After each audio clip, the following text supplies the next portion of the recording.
مشروعیت التوسل باسماء الله و صفاته. منګ بارک خلک کوئی دی وسیله نه مني، منګ وای وسیله خو منګ منو. دا الله پاک یو کم سل نمونه دي ترمذی په حدیث کې، یو کم سل نمونه دي او دې د هر نوم باندې ته وسیله نیولې شي او هر یو نوم کې خپل خصوصیت دی چې کوم سوال الله ته کوي او کوم خبرې ته وسیله نشي اقصی نوم بل الله یاد کې او په قانون بل الله نه سوال وکړي. دې ته وسیله شرعیه وایي.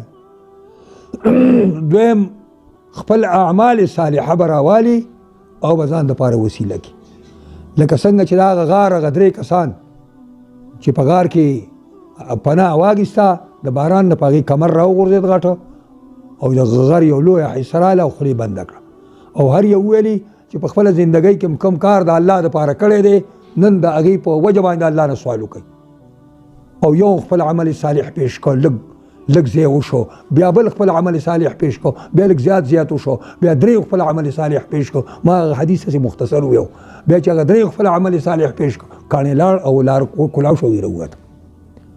نو د الله په اسماء الحسنا باندې د الله په صفاتو وسیله منل دا ثابته ده قرآن نه، او په خپل اعمال صالحو باندې وسیله صاحب دغه وسیله ثابته ده په قرآن کې. او کته یې په ذوات او فاضله باندې وسیله نسم دا شرکی عقیده ده، دا شرکی وسیله ده. دا خو به یهود دغه دا کفار ویلي چې وما نعبدهم الا ليقربونا الى الله زلفا. موږ دې بوتانو عبادت ډېر پاره نه کوو چې بوت ما سره څه کوي، نه دا بوت ما خدای ته نږدې کوي. وهؤلاء شفعاؤنا عند الله. دا بوتان موږ لپاره سفارش کوي. نو څوک په ژوندي بوت باندې وسیله نیسي او څوک په مړ بوت باندې چې کوم وسیله نیسي. پوهېږئ پرې باندې څوک په قبر باندې نیسي او څوک په بوت باندې نیسي. په قبرونو باندې وسیلې نشته، په باباګانو باندې وسیلې نشته. وسیله د الله تعالی باندې د ایمان پر اورلو او په اعمال صالحو او د الله په اسماء الحسنا باندې. زما استاد شیخ نقیب احمد رحمت الله علیه الله دې جنت فردوس ته ورسوي، ولې مستقل کتاب لیکلی دی. دې نه تیر تاریخ حافظ ابن تیمیه پرې باندې کتاب لیکلی دی.